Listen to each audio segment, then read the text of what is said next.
Hi, everyone. Thank you for coming. We're so excited that you could make time to join us for our second One Lincoln Voices conversation of the year. I'm Christy Hernandez. I work in human resources. I'm also a member of the City of Lincoln's One Lincoln Advisory Council, which is the group that's bringing this to you today.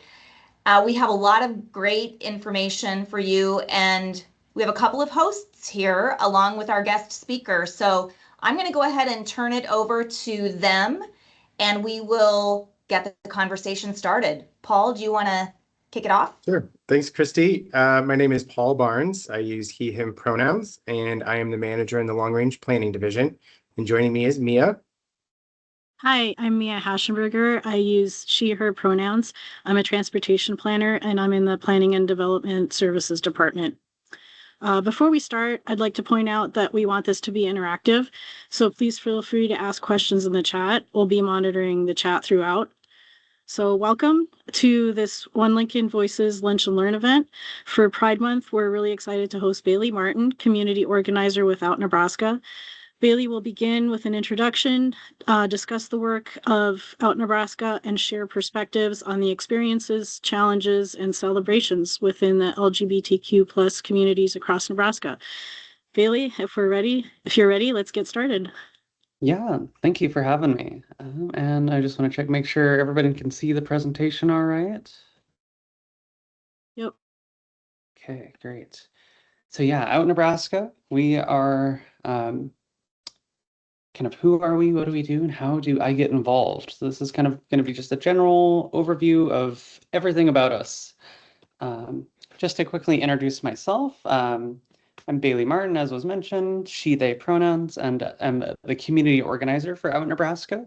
So my role, really, I work with the executive director, and my primary responsibility is to kind of bridge the gap between the community side of things and the policy and political side of things.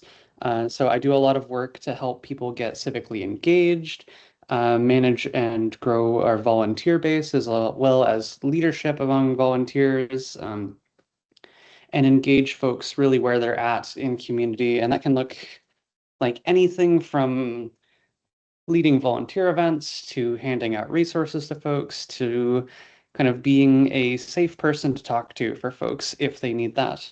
I have a background in advocacy work and civic engagement with 2 years of nonprofit experience. So who is Out Nebraska?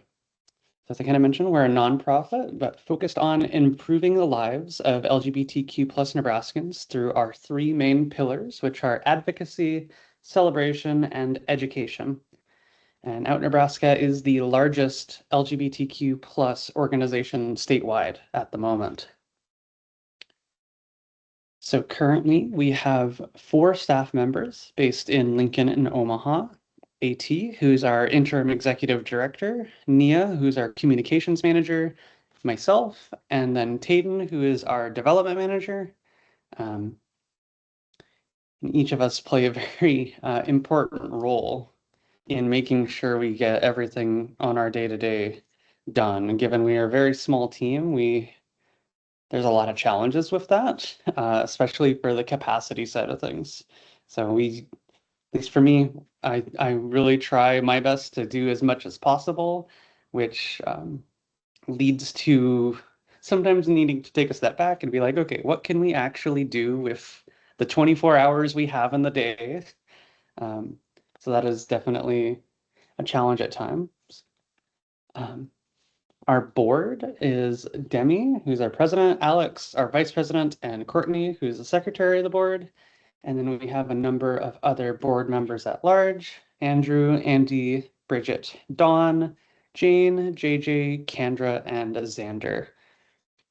And our board is, I would say, pretty involved in the work we do. A lot of the time, board members can and will come and volunteer at events. They will help set up other community events, and are a really great way to get their community connections involved in the work we do. So I'm very thankful for that.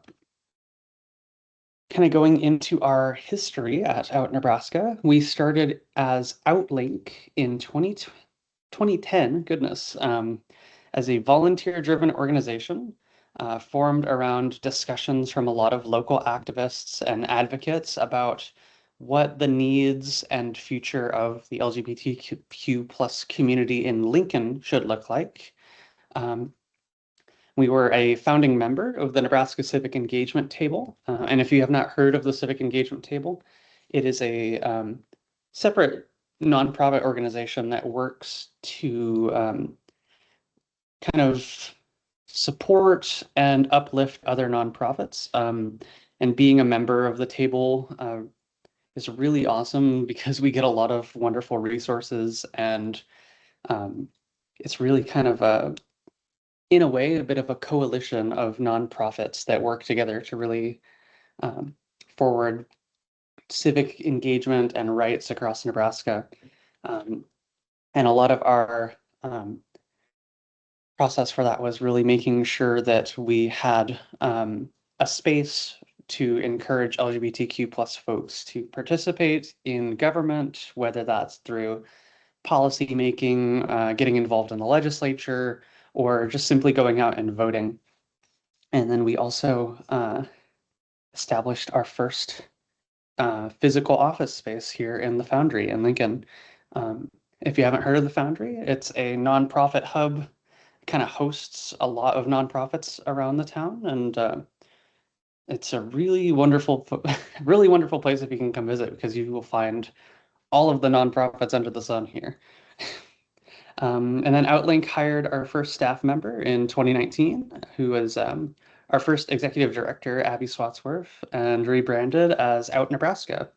And that was really to recognize the need for organizing across the state and filling that role that that a lot of people felt needed to be filled, as having an organization that really worked to further the rights and lives of LGBTQ plus folks all across Nebraska. So for that first pillar of advocacy, we work to mobilize LGBTQ plus and allied Nebraskans to advance intersectional policies that meet our community's needs. So we meet with state, city, and local leaders. We do a lot of work in the legislature and have really tried our best to be on good terms with as many of our state and city leaders as possible, so that we can talk about LGBTQ plus Nebraskans and their issues and what is affecting us. We encourage civic engagement, as I mentioned, getting people involved in voting, getting people involved in the legislative process, encouraging folks to write comments online for bills, as well as getting out and actually testifying in front of the legislature.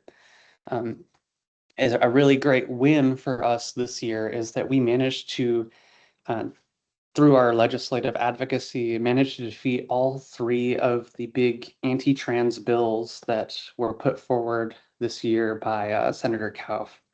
So that was a really great win for us this year, just to be able to say, you know, we didn't get any new legislation that would hurt our communities. And we do a lot of work with other orgs to improve the state as a whole. We worked with the Nebraska AIDS Project this year for our legislative day, which I'll talk about a little bit more later. But that is one of our big events over the whole year. But yeah, LGBTQ plus folks are everywhere across the state, and we want to make sure that we can serve and empower them in every community.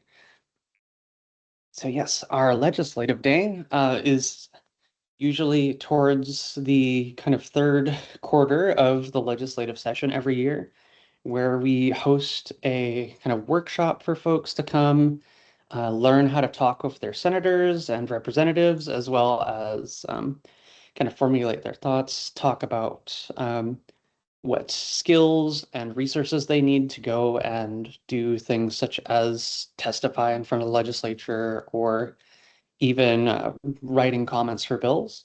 And after that workshop, we all go and actually head to the Capitol to have a couple hours where we actually get community members engaged directly with their representatives. So that is a really powerful thing for a lot of folks who feel especially alienated in this day and age when we see a lot of the legislation we do that specifically targets LGBTQ plus folks. We also have an ongoing relationship with the Coalition to End Sexual and Domestic Violence. And we have kind of a subgroup of Out Nebraska called Nebraska Competes, which is a nonpartisan coalition of businesses committing to achieving non-discrimination policies at the community and state levels. So really, this Nebraska Competes list is basically to sign on and say like, hey, I'm a business owner and I support everyone in Nebraska. I think one of the great things I use the Nebraska Competes list for is to say to a lot of community members, here are all these businesses that won't discriminate against you, that will support you, and you can feel affirmed going to, because I know that is something that can be worrying for a lot of folks, especially if they are, say, just coming out or just exploring themselves and don't know exactly where to go to have a safe space. So our second pillar, to celebrate. Celebration is a huge part of the work that we do because we can't get through all of the heavy parts of life without taking time to celebrate the little things. So we take time to host a lot of different community events. We try to get to as many of the Pride events around Nebraska as we can. We were just up in Scottsbluff for Scottsbluff Pride last weekend, which was really fun. So yeah, we have all the different Pride events. There's community building events, like we've had game nights in the past, crafting events. We have our book club every third Tuesday of the month. Birding, which we are hopefully going to be restarting here in the late summer, early fall, and other kind of events that pop up here and there that we do. We also have our Prairie Pride Film Festival, which I can talk about a little bit later, which is one of our really big events we do every single year to showcase LGBTQ plus filmmakers and films that feature LGBTQ plus themes. We're the parent org of the Drag Story Hour here in Nebraska, if you've heard of that. Another thing that I'm trying to get restarted because there was some controversy about it in the past with some bad actors who didn't like the idea of drag performers reading books to youth and other folks in the community. And then we also lift up our allies and other orgs through celebrations and our community calendar online. And then our last little pillar, to educate. Education work is super important for everything we do. We have this picture here is kind of great, shows a lot of our little zine booklets that go through some of the different topics that we talk about for folks. So we give trainings to organizations, schools, and workplaces, which can range from some of the most basic things like, what are pronouns? What does LGBTQ plus mean? How can I be a better advocate in my work? I've given trainings to folks. I think a really impactful one I can think of is a training we did for a group of social workers that work with elderly folks, just about navigating the intersection of aging and being LGBTQ. So we have all those different resources for folks and availability to get that into other different communities. And then last but not least, I want to talk a little bit about our volunteering opportunities. We are always doing events, so there's always going to be stuff to come and do and help out. And and it's not always going to be the super social stuff if folks are more introverted. So we've got things like phone banking, which can be done virtually or in the comfort of your own home, which a lot of that phone banking work is specifically calling folks that are already aligned with kind of our views or folks on our mailing list to say like, hey, the primary is in a week. Go make sure you vote. Or letter writing to say thank you to people who have donated, training other volunteers about how to do some of these events like phone banking or tabling at booths, creating graphics if that's something you'd like to do, and even helping lead some of our community events. So there's something for everybody. I know during the legislative session, we had a wonderful group of volunteers make these really cute posters to bring to the hearings, just to have some extra support for folks with a lot of positive messages and saying thank you for testifying, as well as kind of how to bring that positive energy to the legislature. And then kind of going through why this work matters. Of course, as a lot of people have probably seen, the rights of LGBTQ plus Nebraskans have been constantly under attack the last couple of years through bills like LB 89, which passed a couple years ago, as well as the newer bills from CAUF that we managed to defeat. And there's also a new ballot initiative that would undermine the rights of transgender and non-binary youth, by making it so that they won't be able to participate in their school sports teams. So we really strive in the work we do at OutNebraska for a Nebraska that's safe and equitable for everybody. LGBTQ folks, their allies, anybody and everyone. Because when we are all working together and in a, equal starting place or an equal opportunity, then we'll continue to advance as a society, I would say. And then according to a Gallup poll in February of 2025, 1 in 10 Americans identify as LGBTQ plus. So these people are your friends, your neighbors, family members. It's more common than some people tend to think. And then here's some of our upcoming volunteer opportunities. I do have a link to these slides that will be available after the presentation. So you can come into that link and click on any of these different upcoming events, and that'll take you to a sign up page if you're interested in helping out. And do folks have any questions?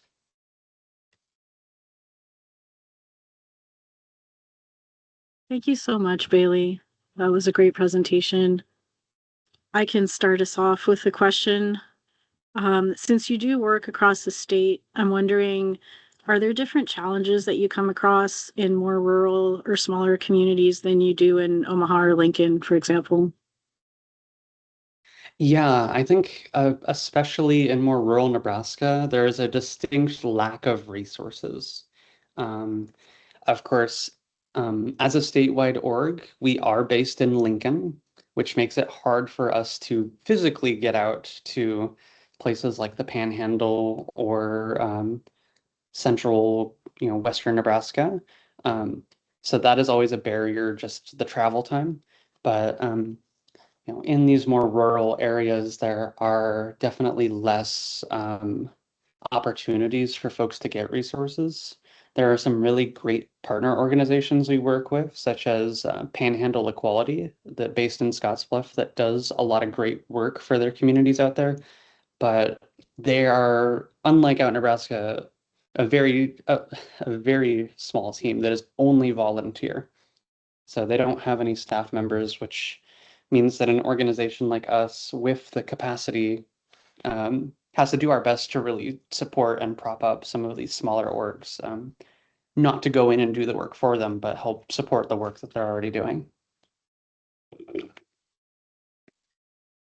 And I think the other big challenge about helping folks in more rural Nebraska is just there are a lot more kind of stigmas and internally held beliefs that we don't see as widely in a place like Nebraska, like Lincoln or Omaha, such as, there are a lot of folks who be like, well, I don't know any LGBTQ folks, so why should I care? And and it's really bringing in that education piece to say, thoughts like that can really hurt because, you might actually know a lot of people who are LGBTQ plus, but they're either not comfortable coming out because of their living situation or because of where they're located.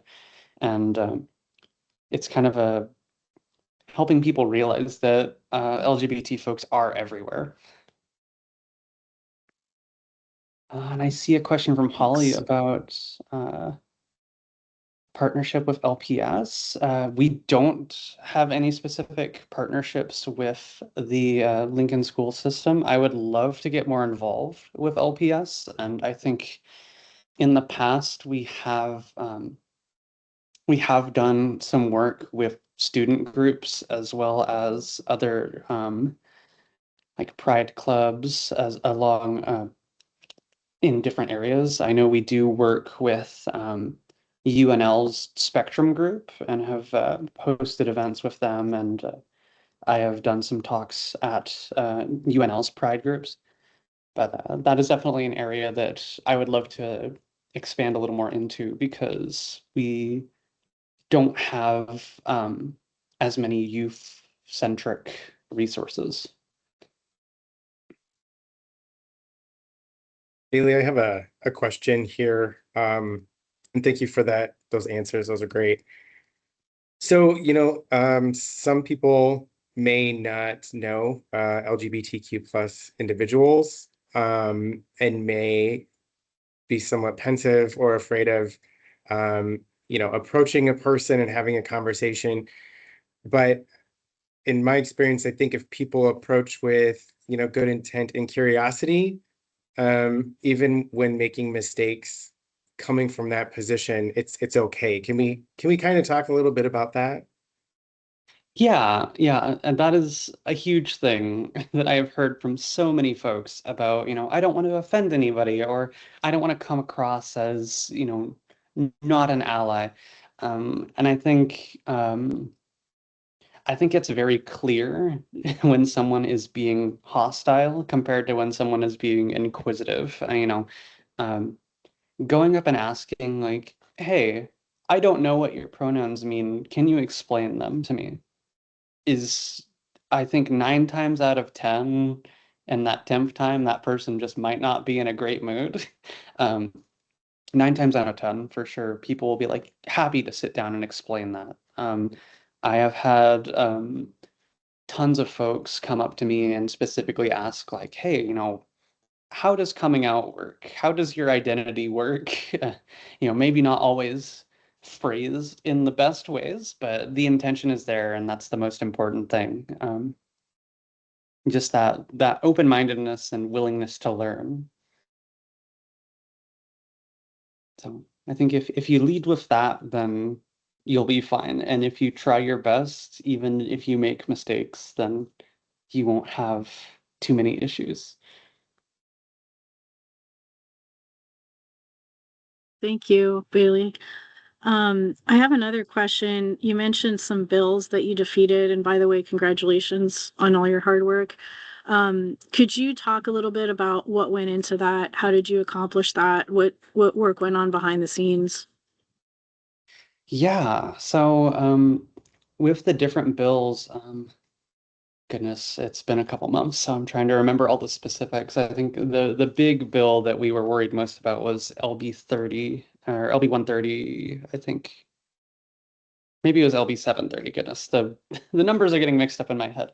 But it would specifically put extra sports bans on folks, if they are not cisgender.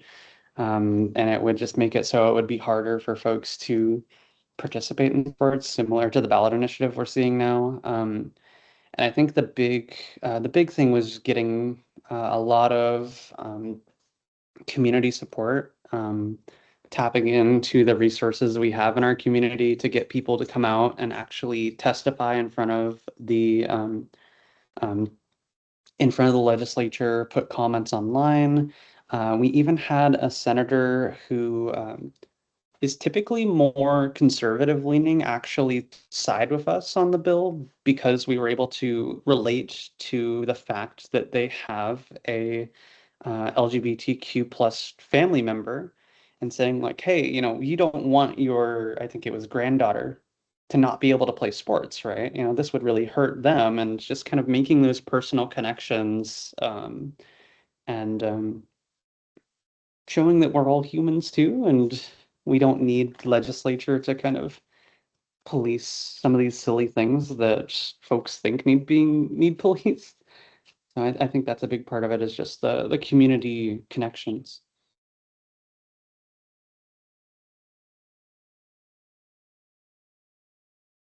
Thank you. And again, keep up the amazing work. I think we have a question from Amos. Did you partner with ACLU again for this legislative session? They reached out to me a year ago for testifying. Yeah, we partner with the ACLU a lot. We are great friends with them, and they do a lot of great work, not only to help protect the rights of LGBTQ plus folks, but just the civic rights of folks all across the state. And I think that they're a great partner of ours because they are a little bit more bigger, a little bit established, have more staff, and can really be a pillar to help get some more of the specific what's the word I'm looking for? So specific capacity support. I know that they were great this last legislative session. We did a joint press conference with them about some of the bad bills that we were hoping to defeat, and that went really well. So yeah, ACLU is great. I know a lot of their staff and can't say anything bad about them. Great. Thanks, Bailee. I have another question. So maybe for folks on the call, I'm not sure, but just for allies in general, do you have any suggestions of ways that people can be more supportive just in everyday situations? Yeah, I think that one is kind of a tough question because it really depends on what kind of everyday situations you're talking about. I think as with everything in life, we're all messy. People have a lot of different things all about them and going on. But I think one of the biggest things is just to be aware of your surroundings, be aware of other people. If a coworker or friend comes out and has some hesitation about, feeling safe in who they are, being that person who can say like, hey, I am, I want to be an ally. I want to be supportive of you. Please tell me how best I can help out. Like that's huge for so many people, just to know that there are folks that want to be supportive and want to help and want to, make sure that you're comfortable. And that doesn't even have to be anything big. That can just be, saying, hey, I see you came out the other day. I'm happy that you are, being true to yourself. And if there's anything I can do, let me know. It's it kind of goes back to that golden rule that you always hear about of just treat other people how you want to be treated. Thank you for that answer, Bailee. That was great. We have another question from Holly. Given the increasingly hostile political environment surrounding the LGBTQ plus community, what resources are there for individuals who are fearful for their safety, jobs, school, etc.? Yeah, that's another tough one because I think a lot of the resources we have are very general and very educational. We don't have anyone on staff who is a lawyer, so we can't really help with anything like legal advice or, you know, say if you think you've been fired unfairly or discriminated against, we unfortunately would have to point you towards some of our community partners like the ACLU or Nebraska Appleseed, who do a lot more of the legal work on that side of things. But I think with the feelings of everything being more and more hostile, it's really I think it's really important to take a step back and realize like, hey, this is in the grand scheme of things, in all of history, this is just kind of another piece of backlash, and it'll be over. We'll ride the wave out, and things will get better. You know, throughout history, when we've seen other societal pushes for things that are good, you know, in the 1920s, when women got the right to vote, in the 1960s with and 70s with the civil rights movement, every time we've pushed forward, we've always had a large period of backlash. And once we ride that out, things kind of get better again. And I think we're just in that period of backlash again. Unfortunately, that backlash is really focused towards the LGBTQ plus community right now, especially trans and non-binary individuals. But I hate to say just wait it out or tough it out, but that's really that's kind of what we've seen historically, and I'm sure that that is what we'll see again, and that things will get better. We know that there are tons of people who are supportive and want to be allies despite all of the horrible things that you see on the news or on TV. I think the vast majority of people are more supportive than not. It's just we have a lot of loud and pushy people who are not supportive. Um, but yeah, and we have, I know of quite a lot of great other resources like support groups. We partner with Kindred Psychology, who's a psychology practice here in Lincoln. That their owner is actually on our board, and they're a great affirming place to go to get any sort of help. We work with Voices of Hope as well, and they are a wonderful community resource for anybody who similarly needs a place to go and have some support in community. I hope that answered the question well enough, but it's kind of it's a hard question that doesn't have the most concrete of answers, unfortunately. Considering that, I think that was a really good answer. Thank you. If a department within the city has a program that might be a good candidate for a collaboration with OutNebraska, is that something you'd be open to hearing about? Is there a certain person to reach out to? Yeah, we absolutely love collaborating with folks. I think bringing community together is how we advance, how we, make life better for folks. As the community organizer, I handle the majority of community-based events.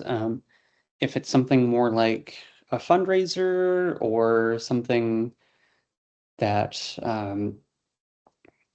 deals more with money, I guess, that would be more in line with our development manager, Tatum.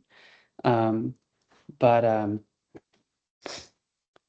but yeah, I think I would typically be the contact person, and if it's something that is not exactly within my wheelhouse, then I can get you to the right person to help out.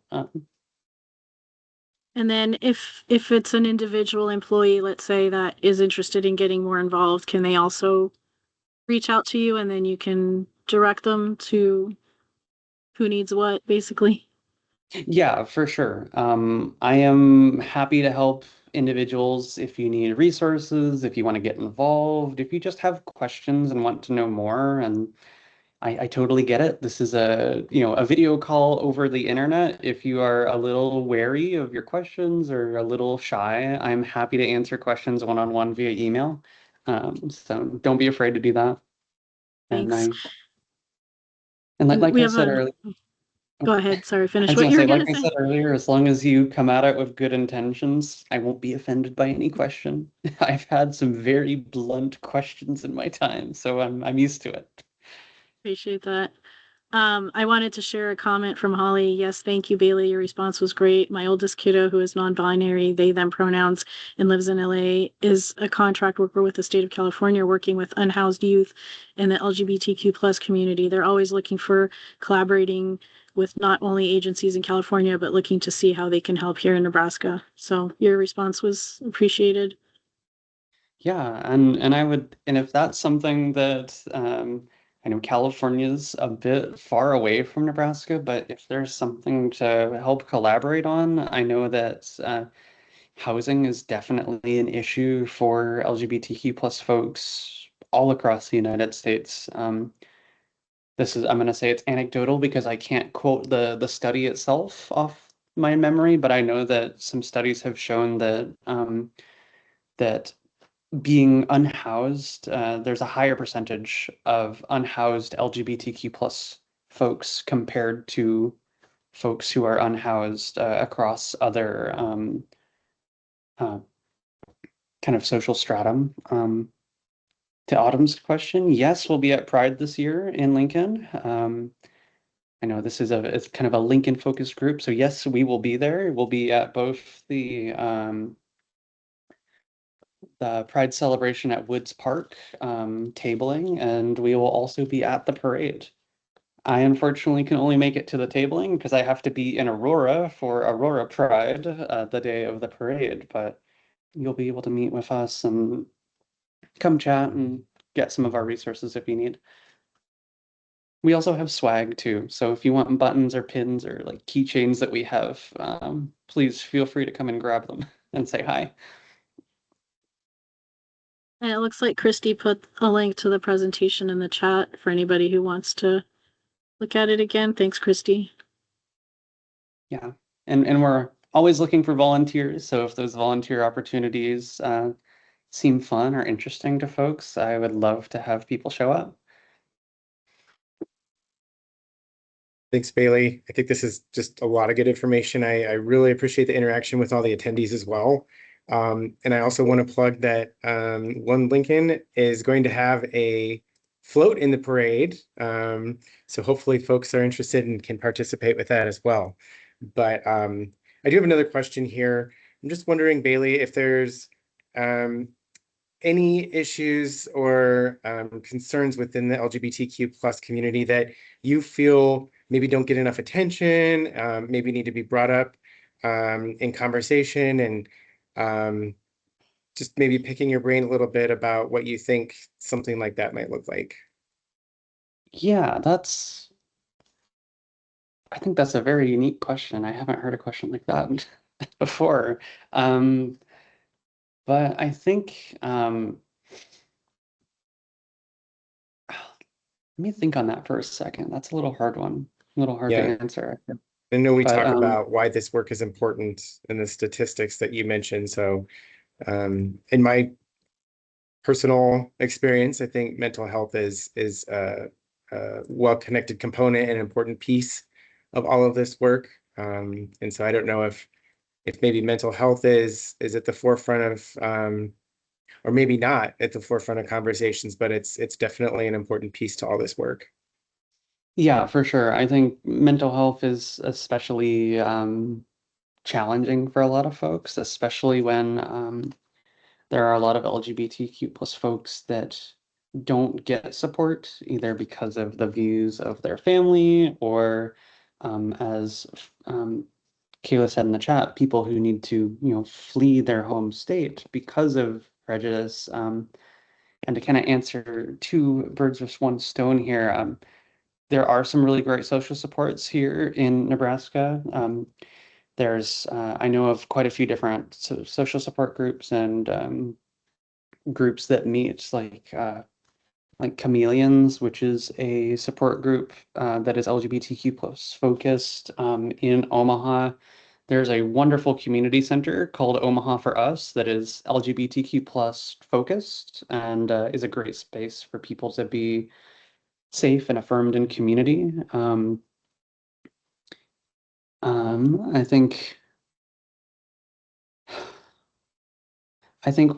one of the big challenges, though, is just the feeling of being beaten down over and over. I get that a lot from a lot of folks of like, kind of when will it end with all of these different attacks on folks? You know, we've seen attacks at the national level, attacks at the local level, at the state level, of people, you know, continuing to try to pass legislation that hurts people, or, you know, putting out executive orders that discriminate against certain folks, or putting out, you know, just changes in how things work. I know of a lot of folks who are very scared seeing things, seeing what happened in Kansas just last month, when a lot of folks had their documents basically voided and taken away because they didn't align with their gender assigned at birth. Um, and I've heard a lot of worry from community about like, if they can do it in Kansas, what if they do it here? Um, so yeah, I think a lot of people are scared and feeling like there's enemies on all sides, and that's why I think a lot of the best thing you can do is just be that supportive voice to say, hey, you know, I'm a friend. I'm here to listen. I'm happy to do what I can to make you feel seen and appreciated as a human being, you know. Um, To answer your question, Shannon, I think definitely mental health questions are best answered by mental health professionals, because I am not one. I can say a lot of what I think, but I think, you know, Kindred Psychology, Voices of Hope, both great resources to answer those questions. Um, and I think if one Lincoln wants to do something related to like mental health and kind of questions regarding that, I think either of those might be great resources to reach out to. Um, but I just want to be cognizant that I don't have the schooling or skills to answer a lot of those mental health questions. Thank you so much, Bailee. I'm just kind of looking at the time. I see that we have just a couple of minutes left, and I think that you have been able to address the majority of the questions here, if not directly, then kind of indirectly with some of what you have been talking about. And thank you everyone for your contributions in chat and the great ideas. I do want to take just a minute. Bailee, we had talked previously about a newsletter, and I'm not sure that I heard you mention that today. Would you talk a little bit about the newsletter that's available for people, and if they're interested, how can they get signed up for it? Yes, that totally slipped my mind. We do have a newsletter that goes out. We don't blow up your inbox at all, but if you'd like to be on it, I'm happy. You're happy to reach out to me. We have a general newsletter that just kind of goes over what we are doing in the community, important updates. And then if you want to be more involved, we do have a volunteer newsletter that goes out every 2 weeks that has volunteer opportunities and other ways to get involved. So I'm happy to get people signed on to that. It's nothing too crazy. You'll probably, if you sign up for every part of the newsletter, you probably get like 5 or 6 emails a month. So we're not going to blow up your inbox. And if you're cognizant of your kind of privacy, all we need is a good email and a first name. And if that's all you want to share, then I'm happy to just put that in and have those have those emails go out to you. Thank you. So feel free to contact Bailee, or if you want to be on the newsletter mailing list, you're welcome to send your name to me too, and I'll share that information with Bailee. So whichever you prefer. I do want to say it is 1 o'clock, so we're going to have to wind down the time, although I think we could have taken another good, 15 or 20 minutes or more probably to just keep talking about this. So thank you so much to everyone for your engagement. I did put a link in chat with a survey. We would love to hear your feedback on this session. So if you wouldn't mind, just take a few minutes to click that link, fill out the survey, and then I am going to just put in a little plug as well. Tomorrow we have an Elevate Your Impact with RJ Vega. And if you haven't registered for that yet, we'd love to see you there. That's a professional development opportunity, also a virtual lunch and learn. So I just put the link in chat for that one as well. Any closing comments from anyone? I'll take a step back if anyone wants to say anything, but thank you, Bailee, and thanks, Paul and Mia. I guess I'll just I'll say one last time, if anybody didn't get a chance to answer a question or was too shy to ask a question, always happy to take email correspondence, one-on-one chats. I'm here to help. I consider myself the community mom. I'm always just trying to make sure people get what they need. So if you need anything, feel free to reach out. Thank you so much. Thank you. Thank you, Bailee. All right. Bye, everyone. Have a great afternoon.